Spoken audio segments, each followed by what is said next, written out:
This is KGW News at noon. New at noon, a live look from Troutdale, right along I-84 as you see gray smoke filling the sky there. It's off in the distance right now.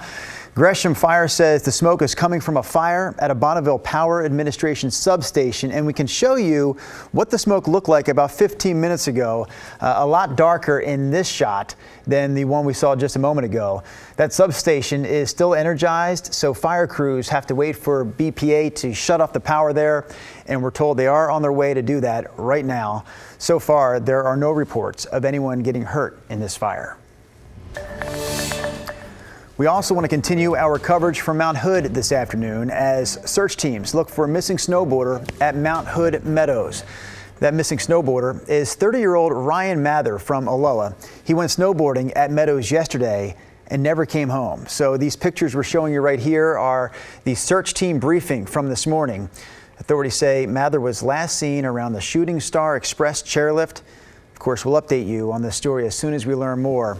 Right now, we want to check in with meteorologist Joe Ranieri in the KGW Weather Center. Joe, what are conditions like for those search and rescue crews? Well, crews are going to be running into warmer temperatures, and those warmer temperatures are going to start to melt some of the snowfall that we've seen over the last couple of days. So they're going to be seeing a high avalanche danger today and into the next couple of days. Really, you'll notice over the last couple of days, heavy snow has just been hammering the Oregon Cascades, including Mount Hood Meadows and Timberline Lodge since basically Monday. Those snow showers really kind of tapered off late yesterday, but over the course of 2 days, some of the backcountry saw anywhere from 2.5 to maybe 3 feet of snow. And we're going to see temperatures a little bit on the warmer side as well. Already looking at temperatures in the upper 30s through parts of Mount Hood Meadows. Down at the base of Government Camp there at Mount Hood, you're seeing temperatures in the mid to the upper 30s. A lot of blue skies above. You can see here's a live look now up at Timberline Lodge where you're looking at temperatures in the mid to the upper 20s at this hour. Now, you're not going to be seeing any new snowfall over the next couple of days, but you are going to be seeing sunny and warmer conditions. I'm forecasting highs here locally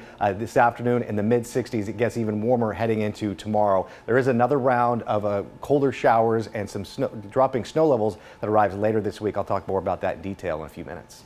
All right, we'll check back in, as Joe said, with him in just a few minutes. Right now, though, we want to get to more local headlines, including the latest on the student who was shot and killed earlier this week on Portland State's campus. She's been identified as 19-year-old Amara Marluke, and police charged another PSU student with her murder. Alma McCarty brings us more from fellow students and faculty.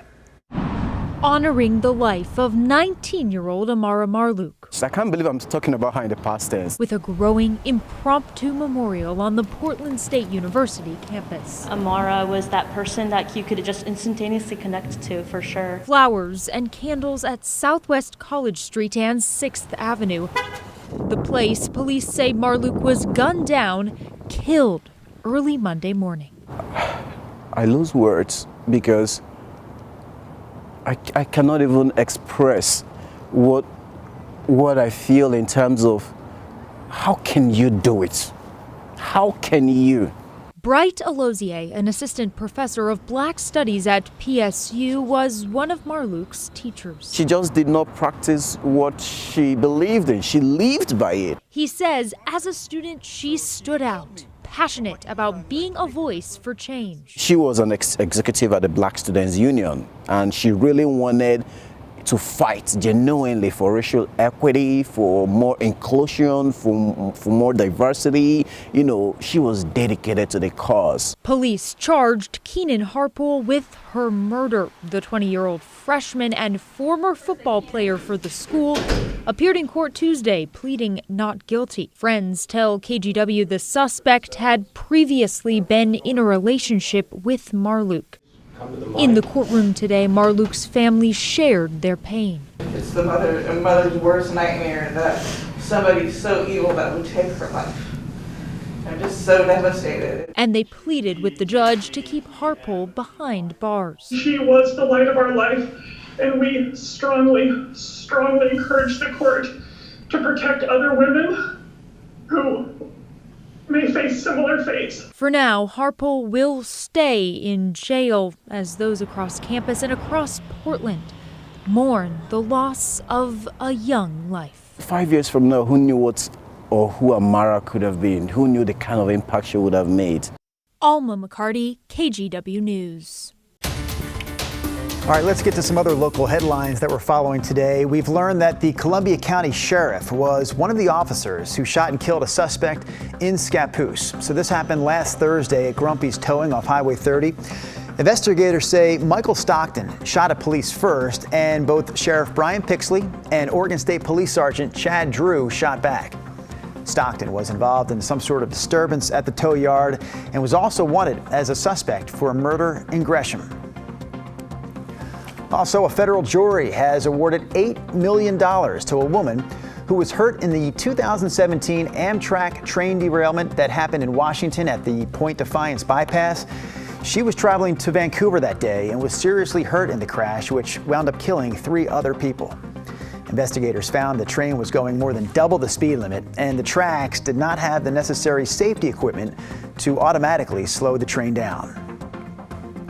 And finally here, a reminder for drivers to slow down or pay the price. PBOT just installed Portland's first intersection safety camera, which means tickets for both speeding and running red lights. The camera is up and running at Southeast 122nd and Stark.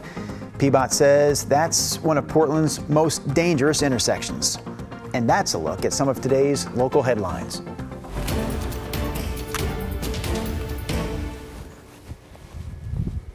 I said, what's going on?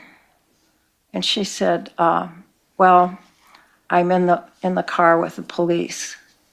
It was Dan. Did she tell you any more than that?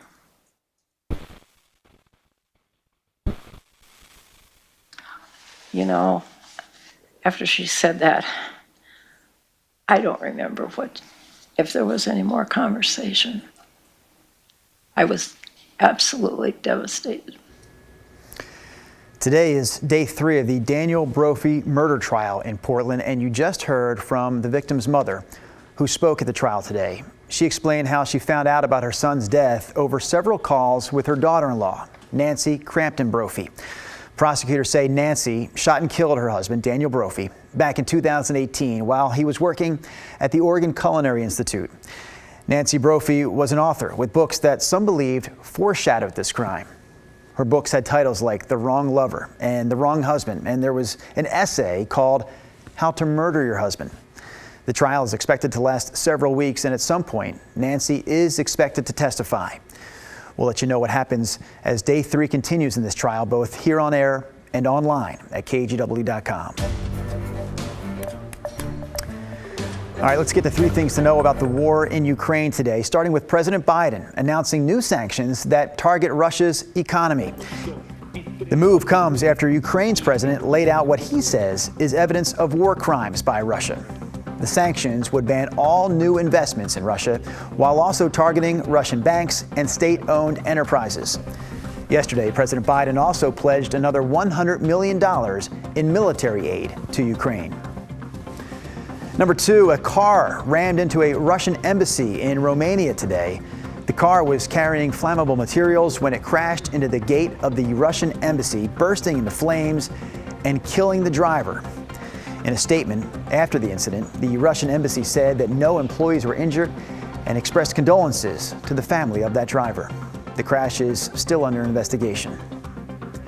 And number 3, a local couple just came back from a humanitarian relief trip to Ukraine, and they brought 10 suitcases with them filled with medical supplies along with other necessities like refrigerators and mattresses. The couple bought those items with money from local donations. To learn how you can support them on future trips, look for this story on our website, again, KGW.com.